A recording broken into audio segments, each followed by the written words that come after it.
Hello everyone, my name is Sally Cheney and I'm going to show you how to not only make a face mask but how to mass produce them. It starts with your fabric.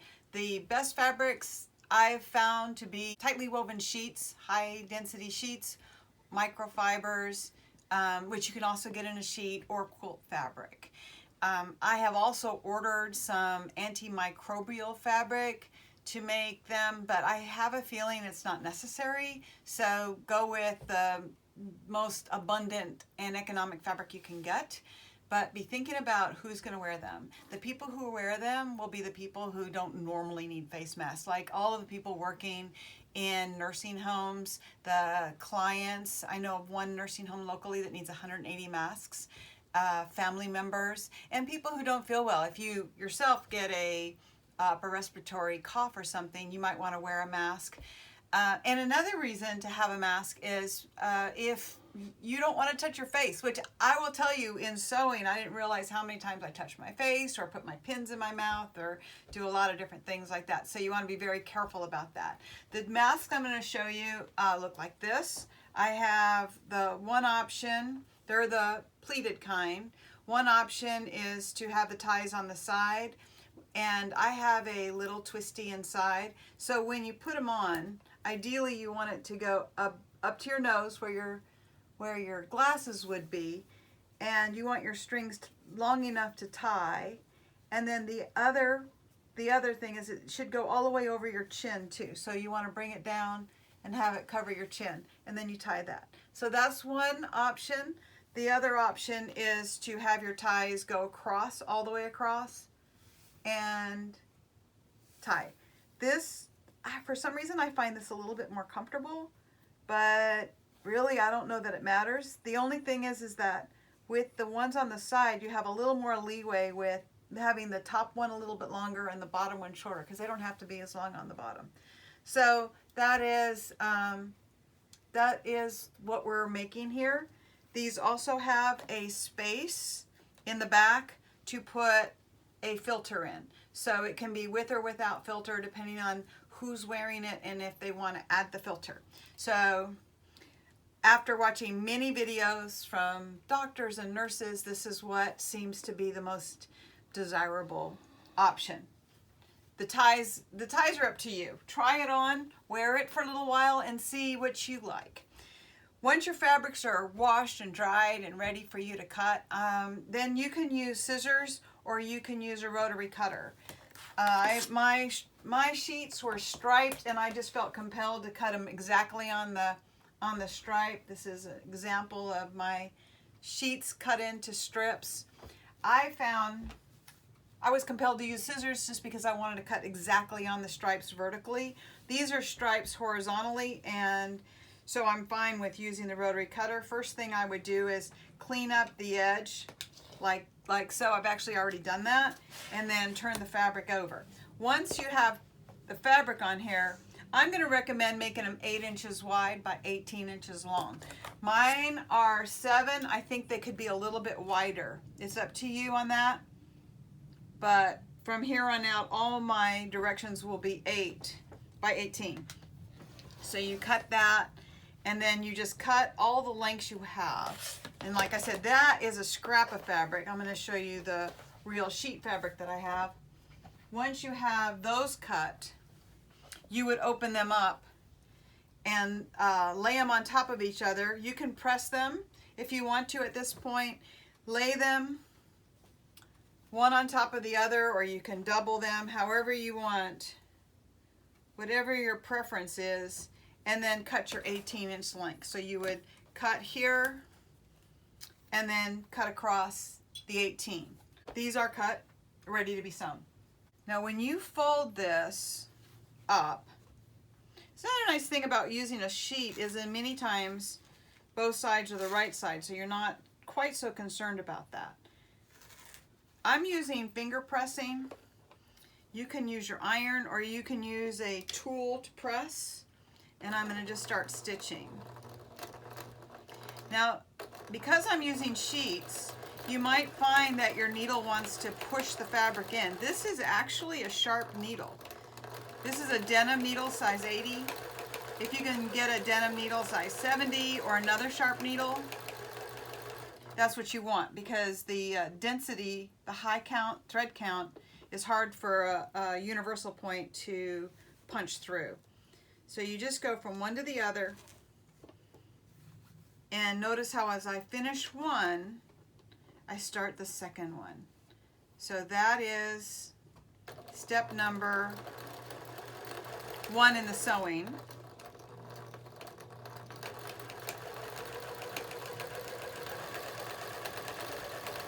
Once you have that done,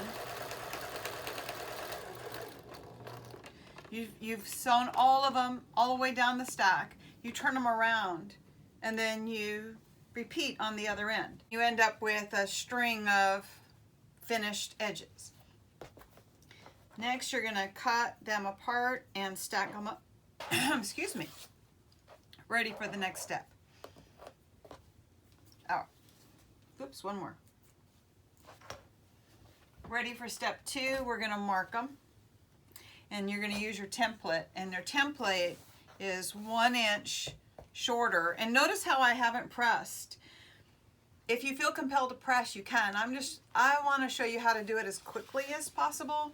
And that means holding your horses on pressing until you need to.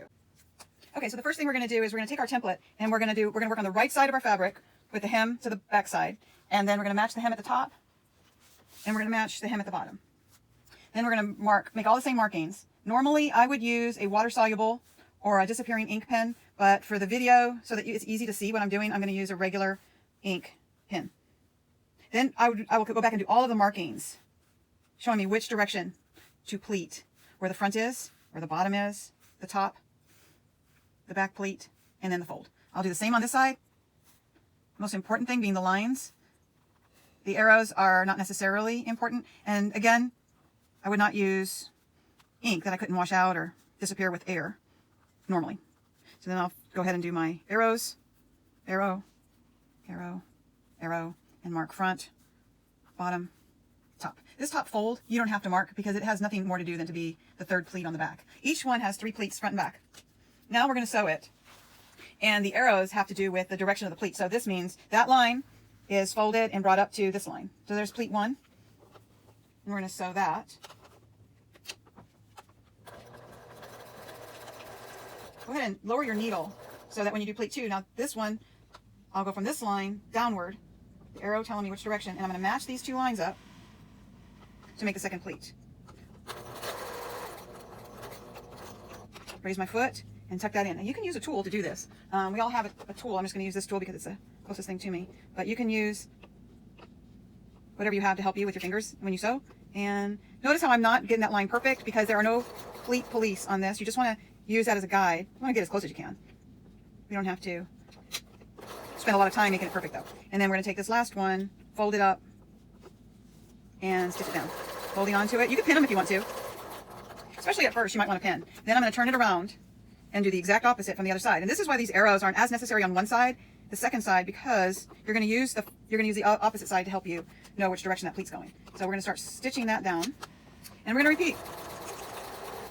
And we're going to take this line folded and match to make the second pleat. Lower the needle, lift so that it's easy to get your fingers underneath the space that you're working, and set it down. Again, set it down. And finally, this one is going to be pleated the other way because the arrow, see how it,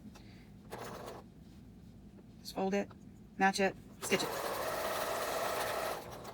You're welcome, certainly, to pleat, to press, to do whatever you want. I'm doing it with a minimal amount of extra steps just to be quick. And I think after you've made a few, you'll find yourself able to do the same thing. So you notice we have 3 pleats on the front, and then this last one is just going to be folded down. There we are. And that makes the third. This actually will be the third pleat. 1, 2, 3 for the back. Now I press. So I'm going to take my iron and I'm just going to press this in after doing a little finger pressing. Press that down. So we're going to fold it at the bottom toward us because we're working on the right side, and we're just going to fold it there. Oh, this ink I can actually see through. So we're going to fold it straight as we can, and we're going to take the top and fold it. In this case, it's going to be the bottom over top. So on the right side, it's top over bottom. I'll go ahead and give that one more little press. Not a lot, because I don't want it to remember the inside out press marks. And what I do is I just peek inside and make sure my pleats are somewhat matching. So you can see I have these 3 pleats going downward and these 3 pleats going downward, which is what you want.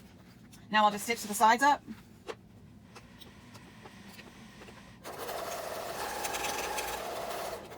You can back up, but on this one I'm going to put the ties on the end, so it's not really, it'll hold up because I'm going to put the ties on the ends on this one. And either way, it's going to hold up because of the ties. Once you have all of that done, we'll cut off the extra threads. We'll trim the corners. And we're going to turn it right side out. So I'm just going to take my thumb, turn it, my thumb, fold it over, turn it right side out. Do the same on this end.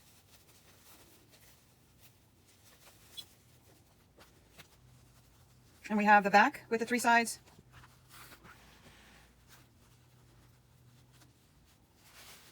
And the front with 3 sides. So that's what we wanted. And then you can press, and then you can take a tie. And I just have just a twisty tie. Seems like I have a million of these, so it's perfect use. And we're going to make them short enough to go in the top. And slide that in there. So it'll hold it. And then take the ties. These are pre-made ties that I made. I want to use ribbon just to make it a little faster, but the essence of making a tie, I would make them 40 inches long. The essence is to press in half, fold, press, fold it over, and stitch. So that's what this is with the edges finished. That's all that is. I don't have any ribbon. I've got it ordered. And then just make sure you have the front side. And I'm going to stitch this. And what I do is I make it a little longer. So I fold it in half. But instead of putting the half even with the center, I put it even with the top, so that I have a longer thread around a longer string to tie around my head than around my neck. So that makes it kind of handy. And I'll do the same on the opposite. Top fold, pin,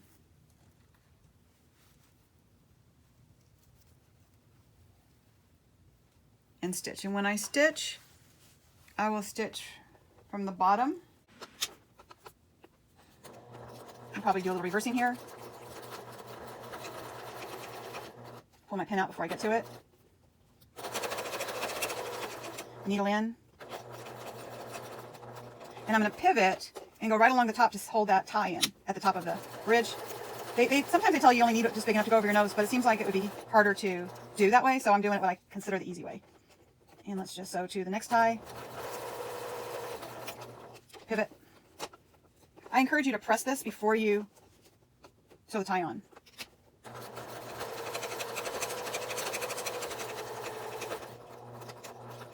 And then I go around the outside too. So I'm stitching this side down and across. You can go across all the way, or you can just tie it off here and jump to the other side. Go across and down.